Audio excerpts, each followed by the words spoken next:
আজ আমি যে বিষয়টি আপনাদের সঙ্গে আলোচনা করতে যাচ্ছি সেই বিষয়টি হলো স্যাম্পেলিং।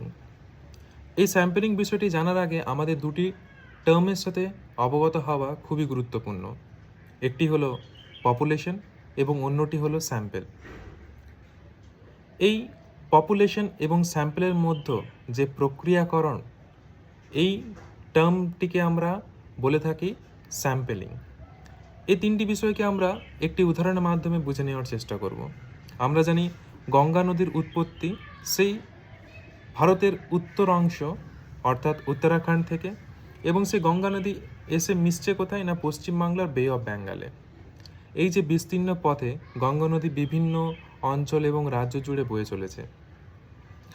এই সার্বিক গঙ্গা নদী থেকে স্যাম্পেল কালেক্ট করা একজন রিসার্চারের পক্ষে খুবই কঠিন হয়ে ওঠে।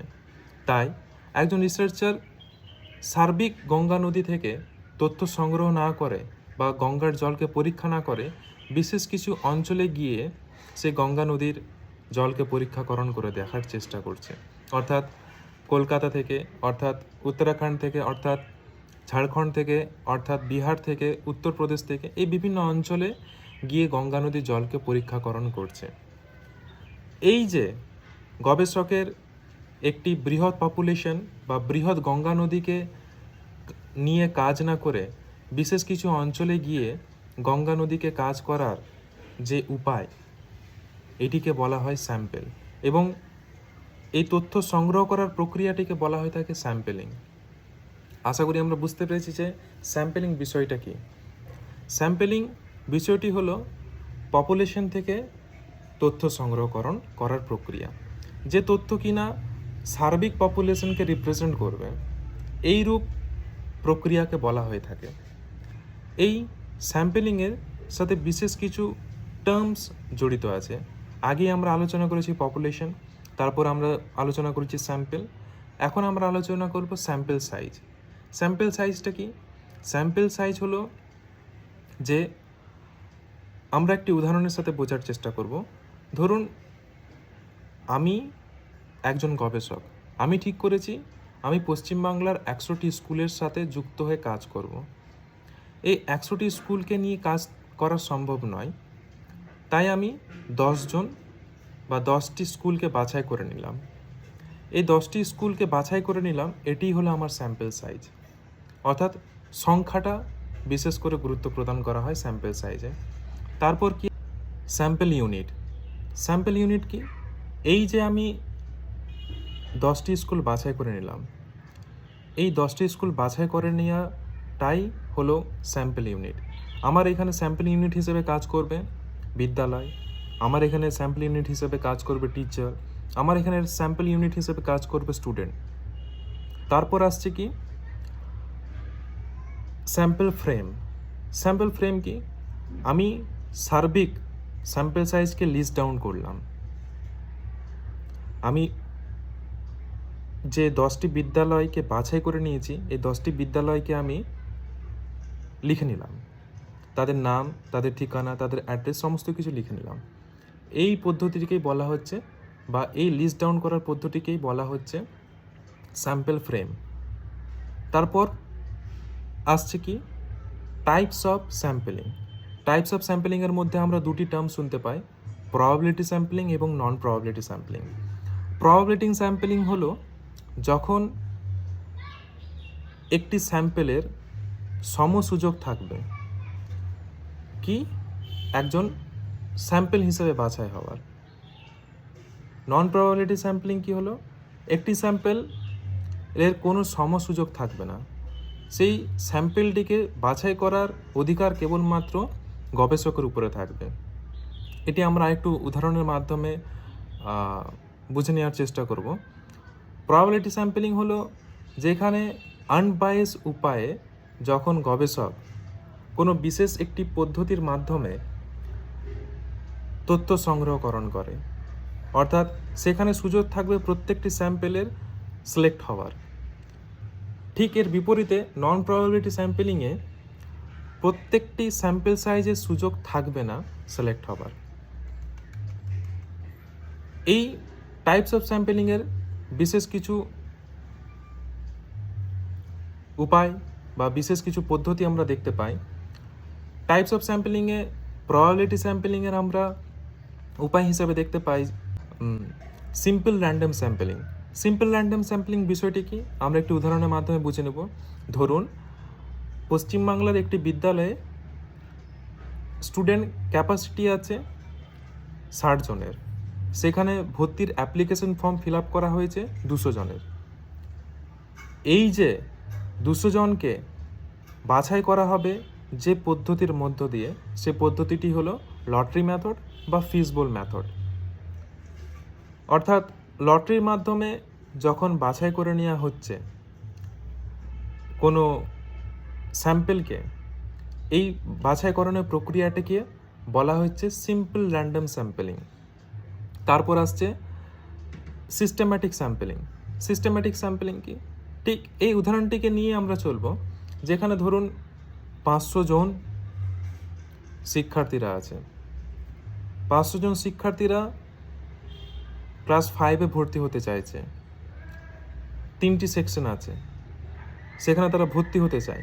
স্টুডেন্ট ক্যাপাসিটি আছে 30 করে 90 জনের, বা আমরা বাড়িয়ে 100 জন ধরতে পারি। এই 100 জনকে আমরা কিভাবে বাছাই করে নেব? এই 500কে আমরা 100 দিয়ে ভাগ করব।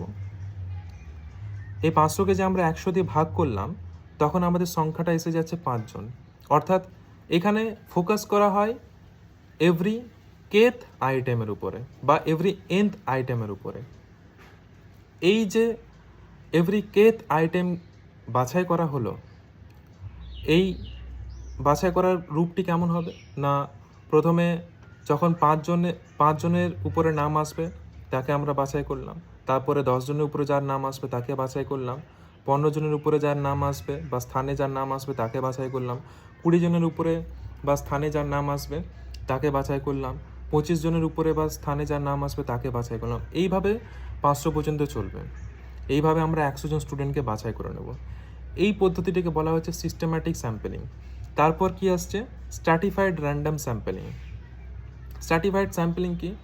স্ট্র্যাটিফাইড স্যাম্পলিং হলো যখন হোমোজিনিয়াস দলে আমরা বিভক্ত করব। অর্থাৎ আমরা বিভক্ত করে নিলাম তাদের ইনকামের উপরে, তাদের এজের উপরে, তাদের নলেজের উপরে, তাদের স্কিলের উপরে। এই যে বিশেষ কিছু হোমোজিনিয়াস স্ট্র্যাটাতে আমরা ভাগ করে নিচ্ছি, তারপর র্যান্ডম স্যাম্পলিং বা সিম্পল র্যান্ডম স্যাম্পলিংয়ের মাধ্যমে যখন আমরা তথ্য সংগ্রহ করব, এই রূপ প্রক্রিয়াকে বলা হয়ে থাকে স্ট্র্যাটিফাইড র্যান্ডম স্যাম্পলিং। তারপর কি আসছে?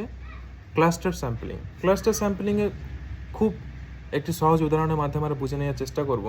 ধরুন আজ ভারতবর্ষের গভর্নমেন্ট ঠিক করলো যে আমরা ভারতবর্ষের educational literacy rate of adult check করব। তো এটি হলো একটি বৃহৎ পপুলেশন। এই পপুলেশনের মাধ্যম কারা হবে বা ক্লাস্টার কারা হবে না, বিভিন্ন রাজ্যগুলি। এরকম 24 থেকে 25খানা রাজ্য বা 29খানা রাজ্য এর মাধ্যম হিসেবে কাজ করবে। ঠিক সরকার ডিসাইড করলো যে না, এতগুলো অঞ্চলকে নিয়ে না কাজ করে আমরা বিশেষ কিছু রাজ্যকে ডিসাইড করলো। সেখানে পশ্চিমবাংলা, মুম্বাই, তারপর রাজস্থান, গুজরাট, আহমেদাবাদ, এইরকমভাবে বিভিন্ন অঞ্চল এবং রাজ্যগুলিকে ডিসাইড করে নিল। তারপর আরও সেগুলিকে ক্ষুদ্রাকারে ভাঙার মাধ্যমে যখন সেই অঞ্চলের আরও ভিলেজ, আরও টাউনগুলোকে বাছাই করে নিল, এই যে ক্ষুদ্রাকারে ভেঙে ভেঙে যখন তথ্য সংগ্রহ করা হয়ে থাকে, এইরূপ স্যাম্পলিংকে বলা হয়ে থাকে ক্লাস্টার্ড স্যাম্পলিং। নন প্রবাবিলিটি স্যাম্পলিং। নন প্রবাবিলিটি স্যাম্পলিং বিষয়টি কি? যেখানে প্রত্যেকটি স্যাম্পেলের সমসুযোগ থাকবে না সিলেক্ট হওয়ার জন্য, যেখানে রিসার্চার তার ইচ্ছা অনুসারে এবং বায়াস উপায়ে তথ্য সংগ্রহ করে থাকেন। এই প্রকার স্যাম্পলিংকে বলা হয়ে থাকে নন প্রবাবিলিটি স্যাম্পলিং, যার প্রথম পদ্ধতি হিসাবে আমরা বলতে পারি কনভিনিয়েন্স স্যাম্পলিং। অর্থাৎ রিসার্চার তার সহজলভ্যতার উপরে নির্ভর করে, অর্থাৎ যাকে ইজিলি সে পেয়ে যাচ্ছে বা ইজিলি যে অ্যাভেলেবেল আছে তার উপরে নির্ভর করে যখন তথ্য সংগ্রহ করে থাকেন, এইরূপ স্যাম্পেলিংকে বলা হয়ে থাকে কনভেনিয়েন্স স্যাম্পেলিং। আমরা উদাহরণ হিসাবে নিতে পারি যে একজন গবেষক শ্রেণীকক্ষে কেবলমাত্র যারা উপস্থিত ছিল তাদের কাছ থেকে তথ্য সংগ্রহ করলো, যারা উপস্থিত ছিল না তাদের কাছ থেকে তথ্য সংগ্রহ করলো না। এইরূপ স্যাম্পেলিংকে বলা হয়ে থাকে কনভেনিয়েন্স স্যাম্পেলিং। পরবর্তী পারপাসিভ স্যাম্পেলিং। পারপাসিভ স্যাম্পেলিং হলো যখন গবেষক তার উদ্দেশ্যের উপর নির্ভর করে বিশেষ কিছু ব্যক্তিবর্গের কাছ থেকে তথ্য সংগ্রহ করে।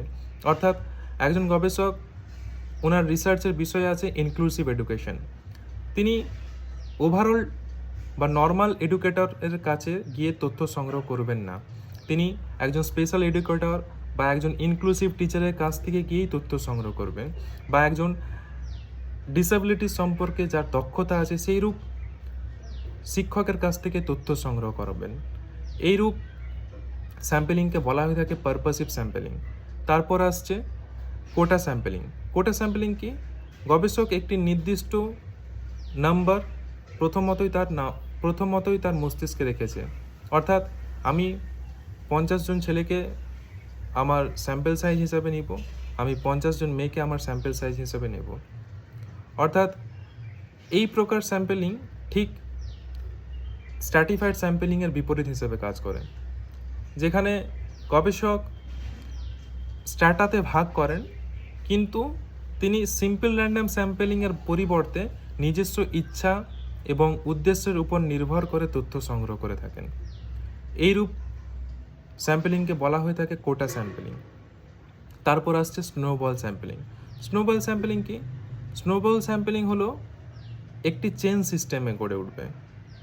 আমরা এর ভালো উদাহরণ হিসাবে নিতে পারি, একজন ইন্টারভিউয়ার প্রথমে MS ধোনির ইন্টারভিউ নিলেন।